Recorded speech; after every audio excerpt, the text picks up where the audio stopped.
সাহাবী একদিন নবীজিকে জিজ্ঞেস করছে, ইয়া রাসূলুল্লাহ মাতা সাআ, কিয়ামত কোন দিন হবে? নবী সাল্লাল্লাহু আলাইহি সাল্লাম বললেন, ওমা আ'দাত্তা লাহা, যেদিনে হয় হবে, বাকি তোমার প্রস্তুতি কি? তিনি বললেন, ইয়া রাসূলুল্লাহ, সাধ্যমতো নামাজ রোজা যেটুকু পারছি করছি, খুব বেশি নামাজ রোজা করতেছি এমন তো না, বাকি আপনি আল্লাহ এবং আপনাকে মানে আপনি রাসূলকে ভীষণ ভালোবাসেন। আল্লাহ নবী সাল্লাল্লাহু আলাইহি সাল্লাম বললেন, তাহলে শুনে নাও, আল মারউ মা'a মান আহাব্বা, যে যাকে ভালোবাসে সে তার সাথেই কিয়ামতের দিন দাঁড়াবে।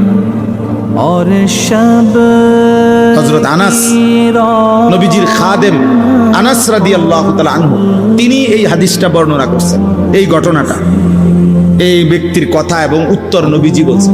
তো তিনি ওই হাদিসের মধ্যে আছে, ইসলাম গ্রহণ করার পরে আমরা সাহাবারা আর কোনোদিন কোনো কথায় নবীজির এত বেশি আনন্দিত হই নাই। সেদিন এই কথা শুনে আমাদের যতটা আনন্দ লাগছে যে আমরা নবী সাল্লাল্লাহু আলাইহি সাল্লামকে পূর্ণ ভালোবাসি আর আশা করছি ওনার সাথে আখিরাতে কিয়ামতে হাসরের ময়দানে একসাথে দাঁড়াবো, যে এই খুশিটাই আমাদের জীবনের সবচেয়ে বড় খুশি, যে ওনার সঙ্গী হব, নবীজির সঙ্গী হইতে পারবো, নবীজির সাথে থাকতে পারবো হাসর। এটা অনেক বড় ভালোবাসা।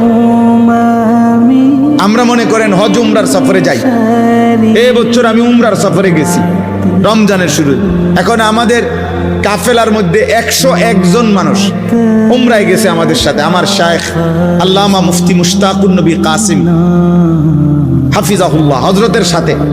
এখন এমন 20 জন মানুষ আছে, 30 জন মানুষ আছে যাদের প্রত্যেকের দাবি যে হুজুর আমনের লগে আমারে সিটটা দিন, আমনের রুমে আমারে দিয়ে। তাহলে এটা তার কাছে একটা আনন্দের বিষয় যে আমি হুজুরের লগে থাকতে পারতেছি। এক মুমিনের জীবনের সবচেয়ে বড় পাওয়া, আমি আমার রাসূলের সাথে থাকতে পারবো। সুবহানাল্লাহ। আল মারউ মা'a মান আহাব্বা, এজন্য এটা অনেক বড় নিয়ামত। এটা কোরআনুল কারীমের মধ্যে স্পষ্ট আছে দোস্ত। দুনিয়াতে চুল, চেহারা, লেবাস, পোশাক, আচরণ, চলন বলনে যে যাকে ভালোবাসার প্রকাশ করছে, নিশ্চিত সে কিয়ামতের দিন তাদের সাথেই দাঁড়াবে। তোমাদের এই চুল, চেহারা, বেনামাজি অবস্থা, নারী ছবি, অশ্লীলতার বেহায়াপনা অবস্থায় যদি মৃত্যু হয়, তো এটাও ধরে নাও যে হাসরের ময়দানে যার চেহারা যার মতো ওই বেঈমানদের সাথেই তোমাকে দাঁড়াইতে হবে, ওই মুশরিকদের সাথেই দাঁড়াইতে হবে। আর সেদিন বুঝবে যে তাদের সাথে দাঁড়ানোর পরিণতি কি, তাদের সাথে পরিণতি কি। সৌন্দর্যের তো তেমন কিছুই না দুনিয়াতে। দুনিয়াতে তার কেউ তোমার মতো সমবয়সী 2-4টা পাগল ছাগল এ ছাড়া তোমার সৌন্দর্য কেউ উপলব্ধিও করে না, উপভোগও করে না।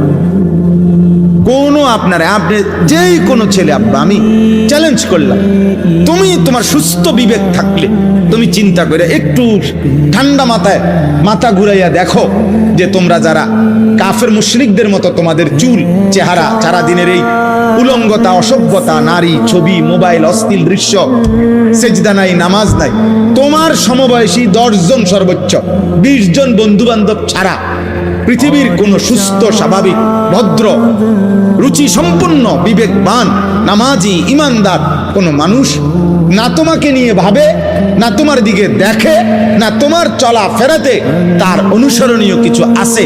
হয় তোমারে যদি সুযোগ পাইতো তো থুতু মারত, হয়তো ক্ষমতা নাই অথবা সাহস করতে পারে না। আমার একবার একজনে বলছিল, আমি নিশ্চয়, আমি সবার ব্যাপারে বলি না, আমি ওই লোকটারে দেখছি, তার বস তার সামনে আসছে, আমি বসাই তো 5 মিনিটের মধ্যে তার বসের মনে 50 বার বলছে, স্যার স্যার, জি জি স্যার স্যার, এটা হবে স্যার স্যার। যখনই সে সরে গেছে, এই লোকটাই তাৎক্ষণিক বলছে, হুজুর মন্ডা চাইছে, 5 হাত একটা লাত্তি দেই, এই কথাটা বলছে। আমি বললাম আস্তাগফিরুল্লাহ, আপনি এটা কি বললেন? আপনার বস দেখলাম স্যার কইতে কইতে আপনি ফেনা উঠে এলেন, এখন আবার বলেন ফাসাদ লাত্তি দিবেন। বলছি হুজুর আপনি জানেন এটা কাট্টা সুদখোর, এই শব্দটা বলছে কাট্টা সুদখোর, তার পুরাটা শরীর সুদখোর। আহা, বেতন নেই তোমার থেকে, কিন্তু তোমারে কি মনে করে এর চাইতে বড় লাঞ্ছন আর কি হইতে পারে? এর চাইতে বড় অপমান করতে, এই জন্য হয়তো কেউ ক্ষমতার নাই, এখন সাহস করতে পারতেছে না, কিন্তু পাপীকে, নাফরমানকে খোদার কসম যেই কোনো বিবেকবান সুযোগ যদি পাইতো তো থুতুই মারত, ঘৃণাই করত।